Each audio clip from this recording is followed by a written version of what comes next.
we are honored to host this event in collaboration with Honorable Consul General of India, Houston, the Honorable Asim Mahajan, and his wife is with us, Navratanji. Namaste. Sir, we are delighted that you and your team are with us today. And before we get started, I have a few people to recognize.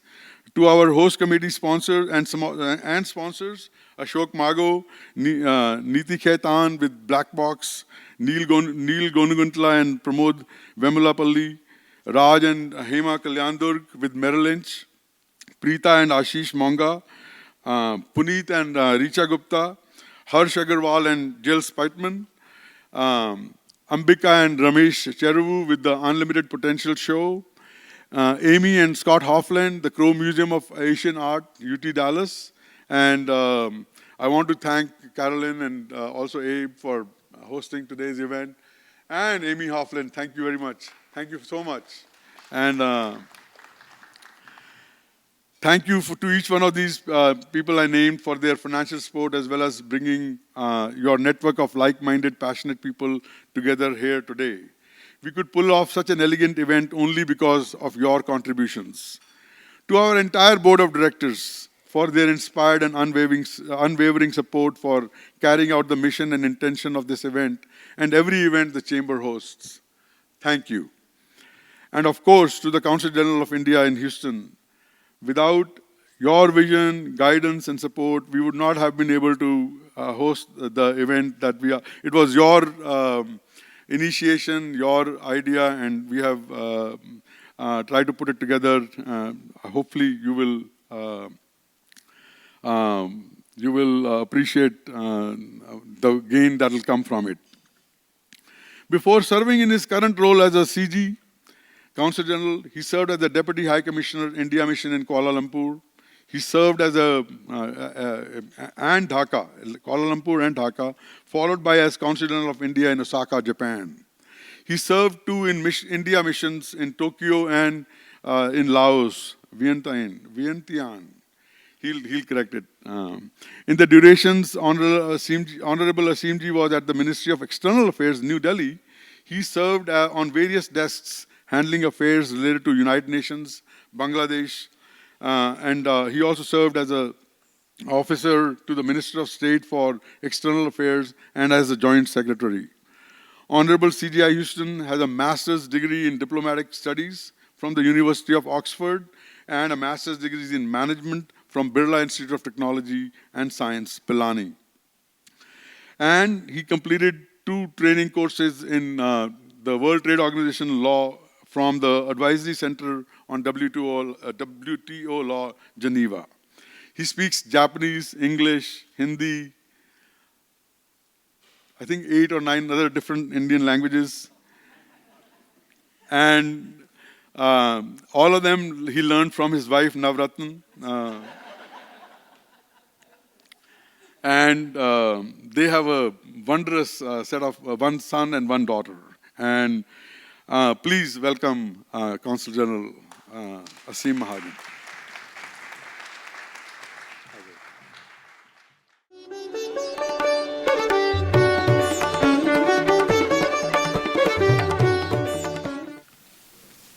Thank you.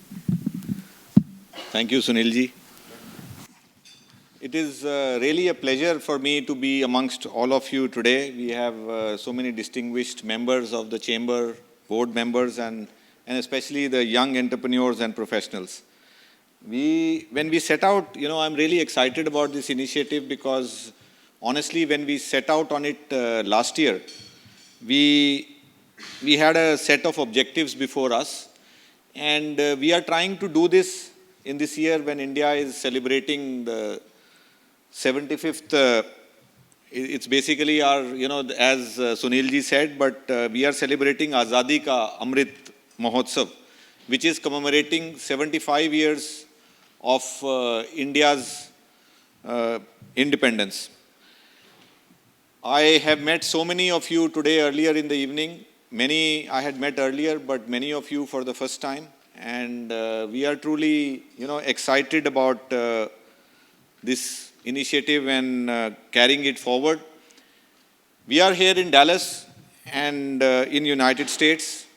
I must mention that as two vibrant democracies having commonalities in culture, shared values, India and United States are natural partners. And I say this with a lot of conviction because we have done many events and I have traveled across, we cover states from Colorado to Louisiana, these 8 states, and wherever we go, we sense this natural partnership of people trying to connect with us, with our American friends, and that brings a great depth to our relationship and also helps us tremendously in our work. We have a very broad-based, comprehensive strategic partnership with the United States. I don't need to go into the details, but all of you are aware, we recently had the 2+2 dialogue where our Honorable External Affairs Minister was there, our Raksha Mantri was here, and then our Prime Minister Modi and and President Biden, they had a summit, virtual summit recently. We have cooperation going under the Quad. I again don't need to introduce India to you, but what I do want to mention is that as a democracy of 1.3 billion people, India truly is standing on a cusp of immense potential and opportunities. It is amongst the fastest growing economies.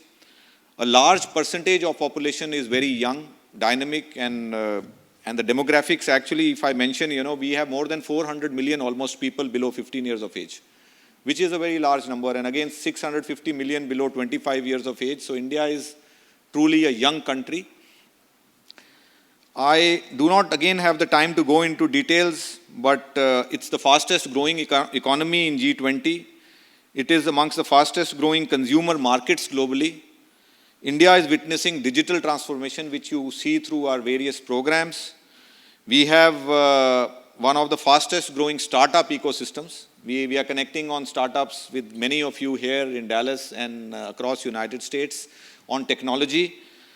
And it is projected that by 2030, India will have 20% of the global working population with an average median age of only 28 years. So, when we say young professionals and entrepreneurs, I don't know how young we mean, but honestly, we still believe we are young. And we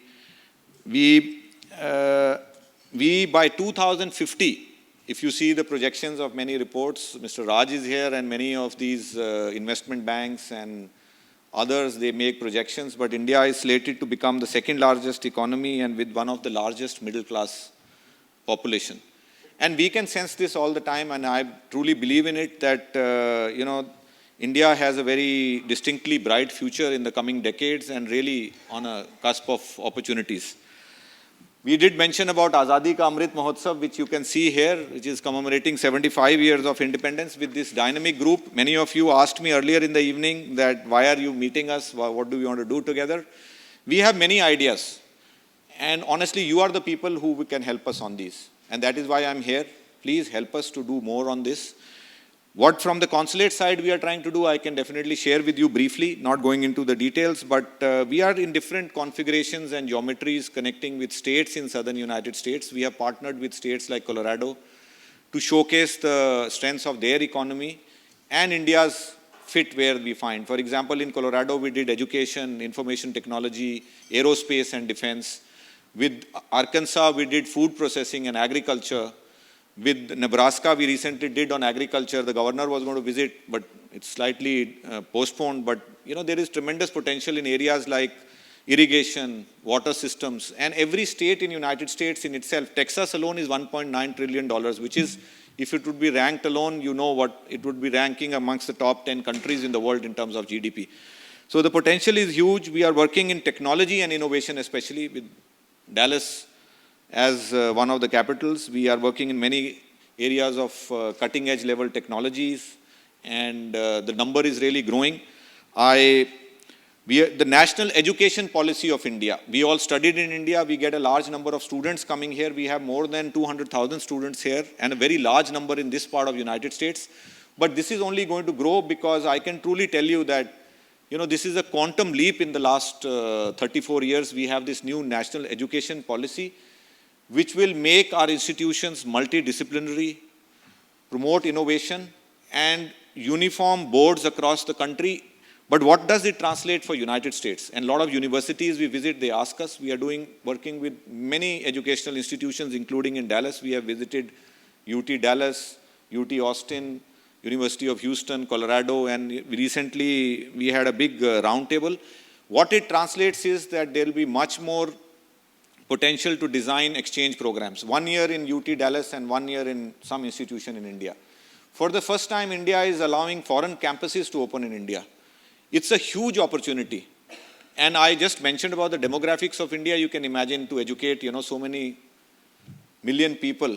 It is more than the population of many countries. And this offers a tremendous potential.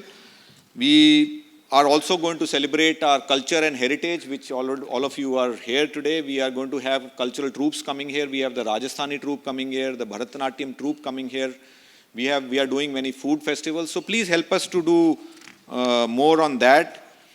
I wish to mention again that what were the key motivators, why we want to meet people like you. You are the kind of people who represent the true, vibrant Indian American community here. And honestly, believe me, we take more pride in talking about people who are doing well because this really raises the profile of our community and our work. Wherever we go, it truly makes us proud that Indians are professionals, they are entrepreneurs, and wherever I have gone, I have got this access because of the excellence which Indians are bringing here. And we want to showcase that what you're contributing to the development of this country and India, acting as true bridges. We are, of course, going to talk later at the panel on what are the opportunities. I just mentioned the opportunities are immense. The themes for Azadi Ka Amrit Mahotsav are ideas for India at 75. Actions for India at 75, resolves for India at 75. Of course, we will be celebrating our freedom struggle and our achievements, but what are the actions which emerge in this year for us? And what are the resolves we should have? We have people from different fields here. Please tell us what we can do more on that. We want to set up an institutional mechanism with many of you. We have this host committee. We met last month, and many ideas came up. Please come forward. Do more for the country. You people have so much potential. Hindi में जैसे कहते हैं जिसके पास सामर्थ्य है. This is truly a community which has so much of potential and people are already doing a lot. I have met so many people who have built schools in India, who are giving back in a big way. But they are also driving education in India. They are also driving trade and investment in India. And so many successful companies based here who have had great experience of manufacturing in India. We have a huge drive to manufacture in India, and immense. I'm not going to show you any PowerPoint presentations, but I can really tell you if you want to connect with us, please do get the details from us.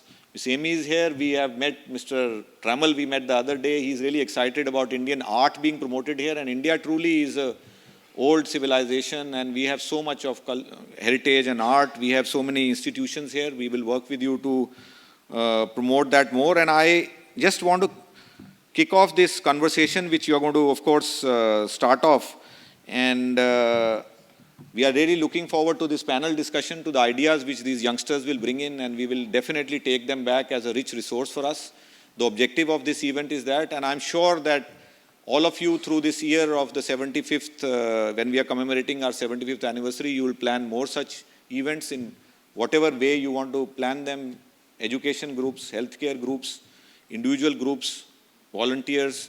I was reading this Economist, and you can Google it and read it yourself, and it said, take an evening walk on the 17th Cross Road in Bengaluru, HSR layout district, and you bump into tech types stepping out of their startup office and into one of the local microbreweries. They might work for Udaan, e-commerce, Vedantu education technology, or another of the growing herd of private startup valued at over $1 billion, whose proliferation in the area has prompted locals to dub it as Unicorn Street. And that name might be outdated, says co-founder of Bold.Earth, a unicorn housed in My Gate building. Unicorn neighborhood would be more apt. And this shows, the graph shows that Bengaluru is just next after London, with more than 30 unicorns coming up. So we have never built so many unicorns in India in so many years as we are building every year, and by 2025 they're expecting a very big number. So what is happening is decentralization of capital and technology, diffusion of capital. It will lead to a lot of growth in countries like India because of the large population. And as I said, the future, the best is yet to come. Please help us in this endeavor, and we truly thank you for connecting with us today, and thank you for giving me this opportunity. Thank you.